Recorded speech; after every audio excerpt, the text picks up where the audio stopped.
Welcome everyone, welcome, and thank you so much for being with me on this journey. I am Diana Popa, business coach, and I would like to thank you for joining me in this journey and for subscribing to our channel. Today, my special guest is a mindset coach, Selina Idon. Selina, welcome. Thank you so much for being with me today.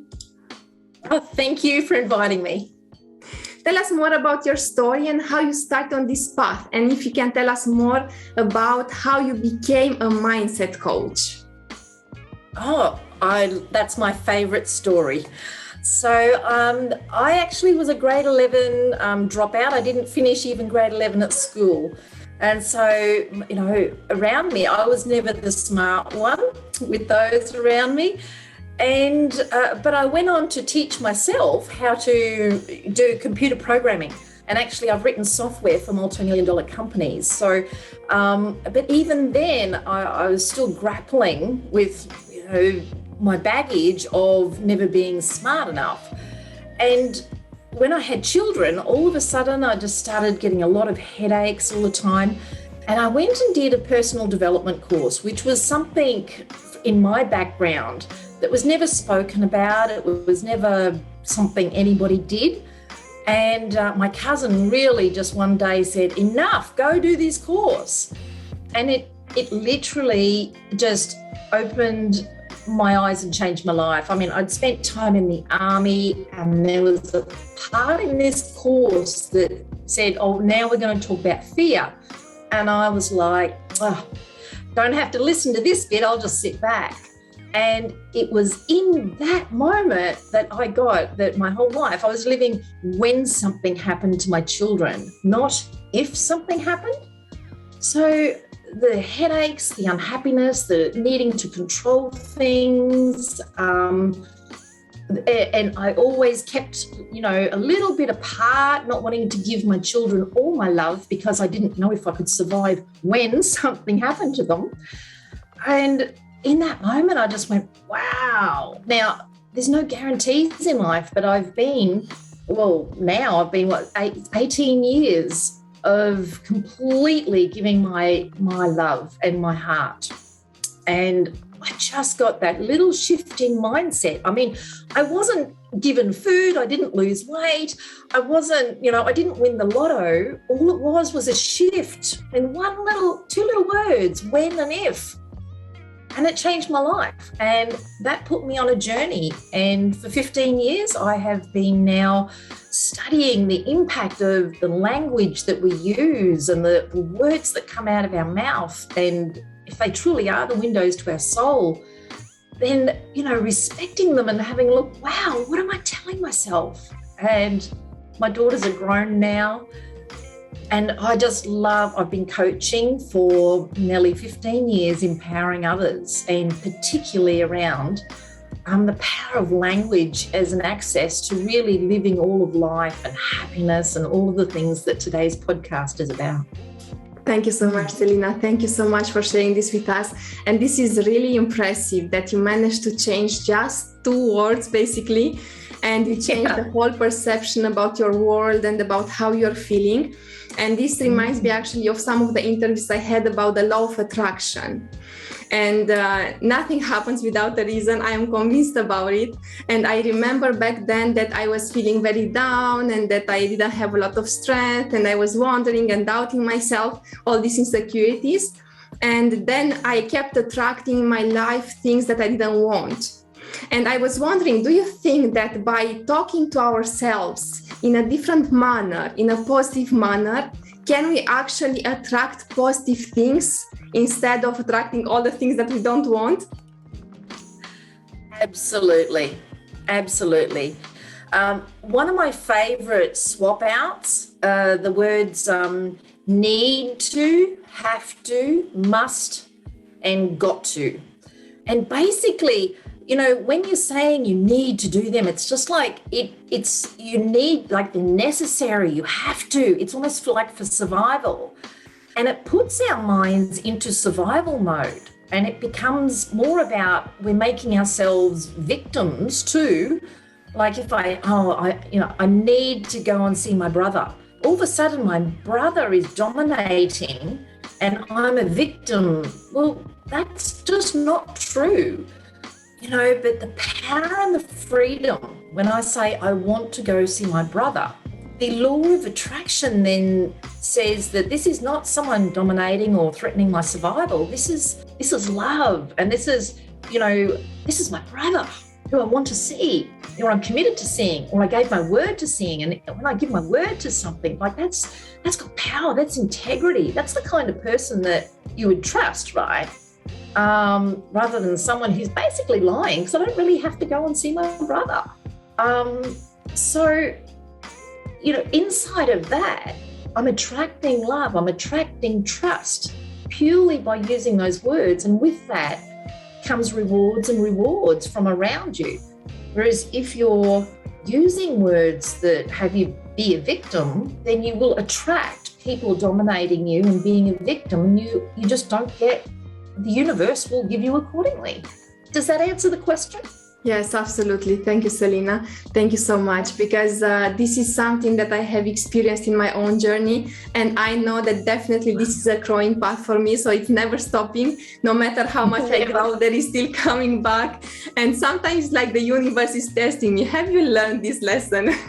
Let's check it out. Thank you so much. Yes. I would like to ask you next, what do you think that the impact on people's lives would be if they would change this way of talking to themselves, or the way they are saying certain words, exactly what you mentioned, I need to instead of I want to? How do you think that all the other areas of their life would be impacted? I think they become leaders in their life rather than surviving their life. And like surviving, that's not living. We get this one amazing life in this body, I don't know what's going to come next, but I do know that right here, right now, this is one go around, and I want to live it. I don't want to survive it. And that is the difference that the language makes, because it, as before, it's, the window to our souls, being powerful.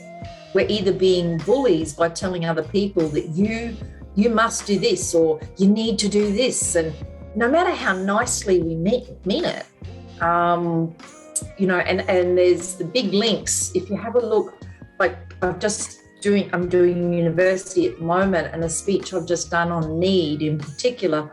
And all of marketing is designed to turn our wants into needs. That's how marketing works. And social media in Australia alone, $7.45 billion in advertising last year on social media platforms. So for them to get our attention, to keep our attention, and then to interrupt our attention, that's where the gold is for them. Turning our wants into needs. And when we have our needs, you just you're forever in survival, and that's just never going to be happy. It does impact. In fact, Europe, Missouri, they did a study across Europe, and there's just absolutely no doubt the social media and the obesity in children, the relationships between, and it wasn't because they're sitting around and not exercising. It's because their well-being is being impacted. And this is what happens when our needs aren't met. So just by taking that word out and calling it wants, we're actually affecting our physical, our well-being, beyond just happiness. Yeah. Absolutely. Thank you, Selena. And do you think that we can implement in our heads early on in our life this way of behaving and this way of thinking? Because what I see right now that's happening, the education system doesn't really have personal development and mindset, not yet. I hope that this is going to come one day. But the idea is that we grow up like learning that, we are impacted, we have to be fearful. If you do that, you cannot do mistakes, and all these kind of things that are actually impacting our well-being and our ability to really live our potential.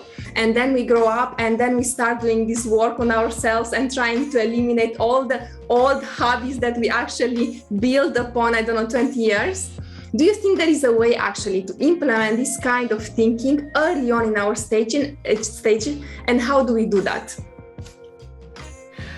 I think the cat's sort of out of the bag. It's almost a cultural language now that words like need, have to, must, they're used by people wanting to sell. I mean, unfortunately, there's even a lot of people in the personal development, and you'll hear them telling you what you need to do or what you have to do. So it's just everywhere. And I think where it starts, particularly as parents, is just awareness of the impact that that's having on your children. And when you do need to use it, it's like qualify it so that it's, you need to do your homework. Well, that's kind of almost a threat, like, what happens if I don't do my homework? I'm going to die, something will happen to me.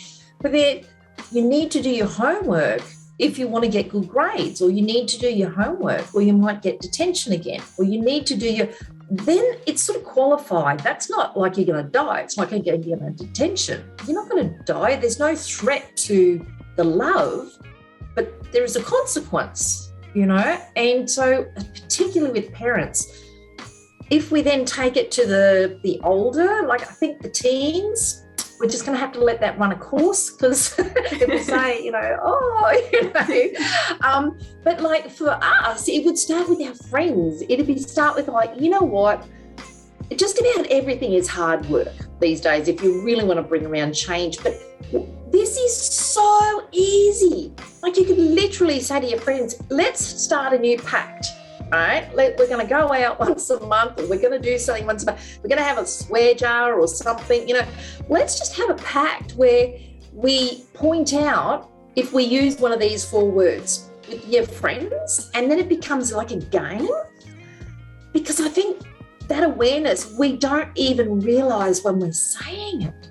It's on the radio, it's everywhere, it's all the time at us in podcasts. And you'll probably hear it now. The next time you're listening to a podcast, it's virtually even the most well-intentioned things we're listening to are not necessarily empowering. So they're done with good intentions. However, they're not always qualifying words. So start with your friends, and then maybe even start with your parents. Say, hey, Mum, I'm doing this new thing. It's the easiest way to make change. So I'm going to try this. Can you tell me if you hear me saying, and just pick your 1 or 2 that you normally say. Like, people have normally got favourites. Mine are need to and have to. I very rarely say must and got. So you pick your words, and that's how it starts, playing the game. And just, it's so easy. It's easier than going to the gym or anything else you can do, and everything else it really will follow everything else. I love that. I am also going to do it. Hey, good on you. High five. Exactly what you say is that sometimes we are not even aware of what we do, and we don't realize the impact it has on our lives. And I believe that this is where the biggest issue is nowadays in our society, especially in the corporate world. I am coming from a corporate world of 10 years, and I noticed that people are not actually aware exactly what you mentioned. We don't realize that this is happening to us and that we are behaving in that way. And I remember in one of my trainings that one client asked me, but how do I catch my thoughts? How do I realize that I am thinking something? Do you have an answer for this? Do you think that there is a way of catching our thoughts, of realizing what we are thinking on the spot and not letting it grow? Nope. It's going to happen, so we're never going to stop it. The idea is to close the gap. Like, say we're thinking thoughts that are making us unhappy. And for some people, that thought can make us unhappy. Like, we've said something to a friend, or a friend said something to us, and it's upset us, or we've taken it a certain way. It could upset us for a week, but then with awareness, maybe upset us for 5 days. This is what's going on for me. It's 3 days. This is what's going on for me. 2 days. Until eventually, mastery is getting it down to seconds. But it's never going away. Those feelings are always going to keep coming. And having said that, one of the part of the thing, when I coach, one of the first things I teach people is a little bit of the mechanisms of the brain so that they can understand, particularly around fear, where it's coming from and, the time they have to catch it. And that is between feeling the fear and the amygdala going, I'm taking over. I need to get this adrenaline and cortisol going in the body to put us into our fight, flight or freeze mode. And then, so I'm going to cut down part of the largest energy sucking organs in the body, the brain. I'm going to take that energy away and I'm going to put it into your body. And we're just going to go on to reaction. And you can't think of a response because you're probably, so blurry there. And that's it. And that's the way it works. And so it's not a slide. It's not like, I'm so dumb. I didn't think of that at the time. You actually couldn't. And by objectifying that, it really takes the pressure off. It's just like, I'm not dumb, or I'm not slow, or I'm not, actually, I'm normal. Yeah. So here, and then looking at, okay, what triggered that? And then when you're aware of, okay, what triggered that? The next time it's coming up, or you mightn't even be able to work it, but the next time it's coming up going, I'm being triggered. Okay, take a breath. And, you might have a few things going and all of a sudden it's not about not feeling that. That's too late. It's about, okay, let's stop the reaction. Let's say it's okay. There's actually no threat here. Let's work on the physical part of, tempering that so that we haven't got all those different, things going through our system that are going to shut us down. And mastery is getting it down so that that's quicker and quicker so that you feel it, shut it down, feel it, shut it down. It's not ever going away. Does that answer the question? I fully agree. Thank you so much, Selena. Absolutely, it answered my questions. And whilst you were talking about this fear and the fact that actually we need to take action and to really get into it and really feel it, just take action and do it anyway. This reminded me of the way I was behaving in the past. And I used to be extremely shy, like around 6 years ago. And I couldn't even stand in front of a room, not even in front of a person. I was becoming all red. And I went to some theater classes. I went to some theater classes to overcome this shyness. And then I realized that whenever my brain is telling me don't do that, I realized actually I have to do it. So whenever I was in a full room with people and we were in a meeting and they were asking us something and my brain was like, going, don't speak, don't speak, don't speak. I was like, no, I am going to speak.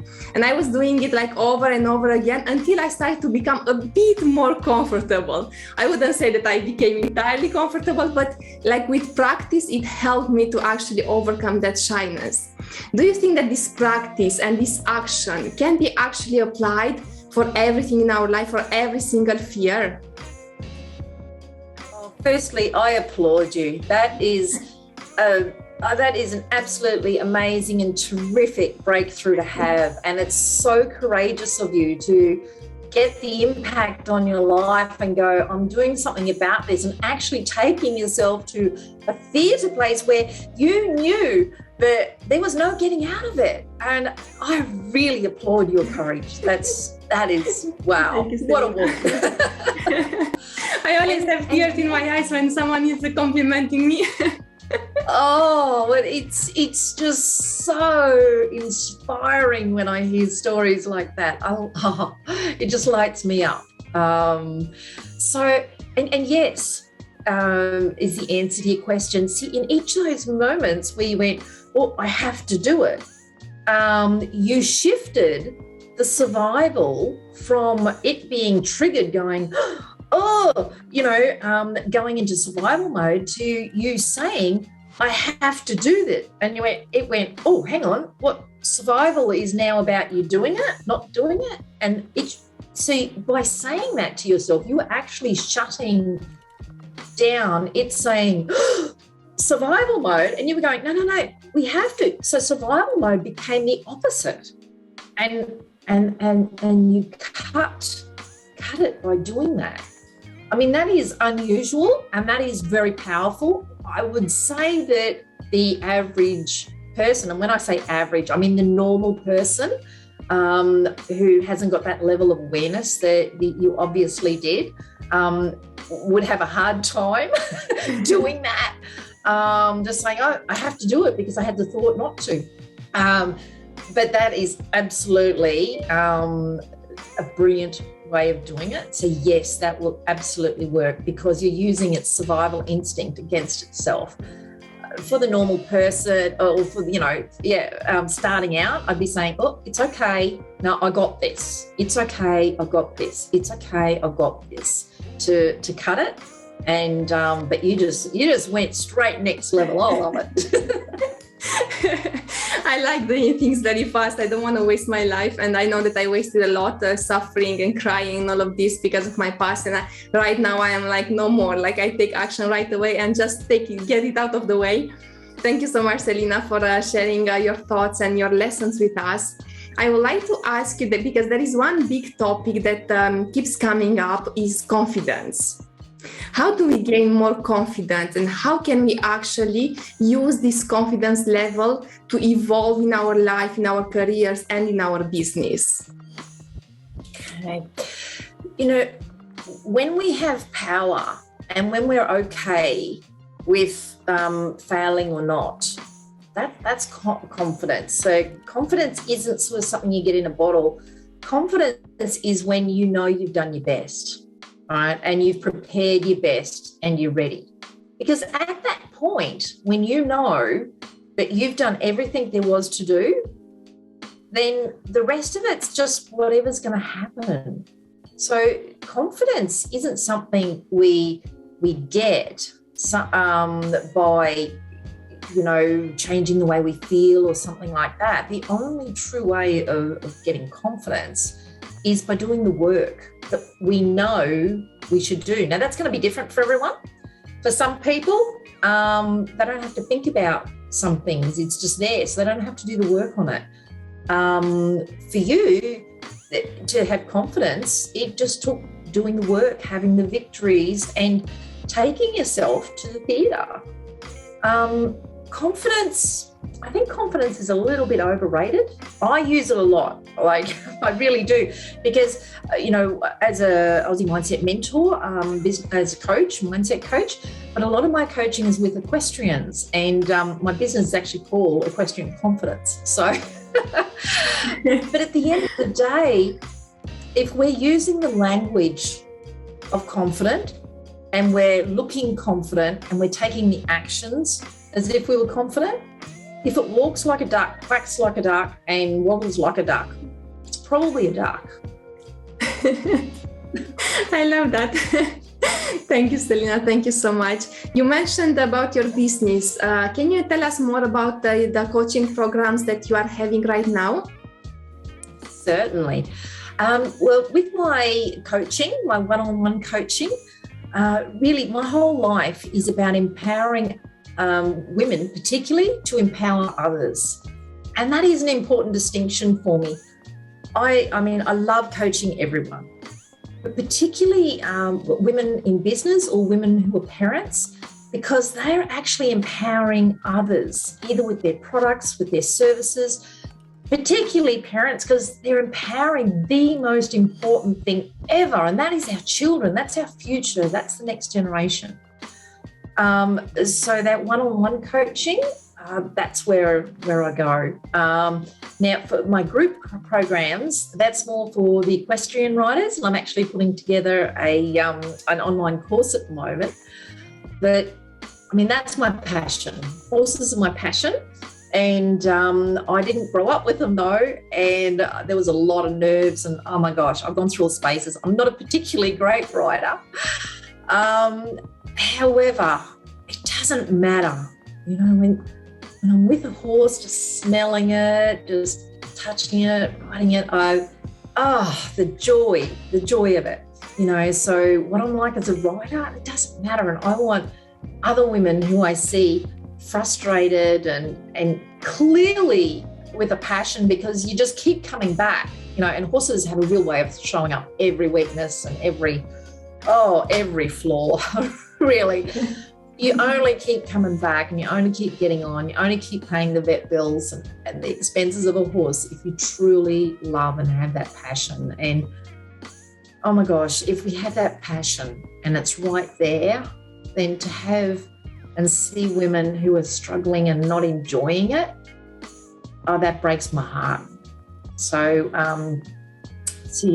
that's why I love, working with those women. But really, leadership, that's kind of if I can turn the culture of language around, and I use both of those to do that, and to start having people question the language and the words they're using, in particular those 4 words, and the word should is very judgmental.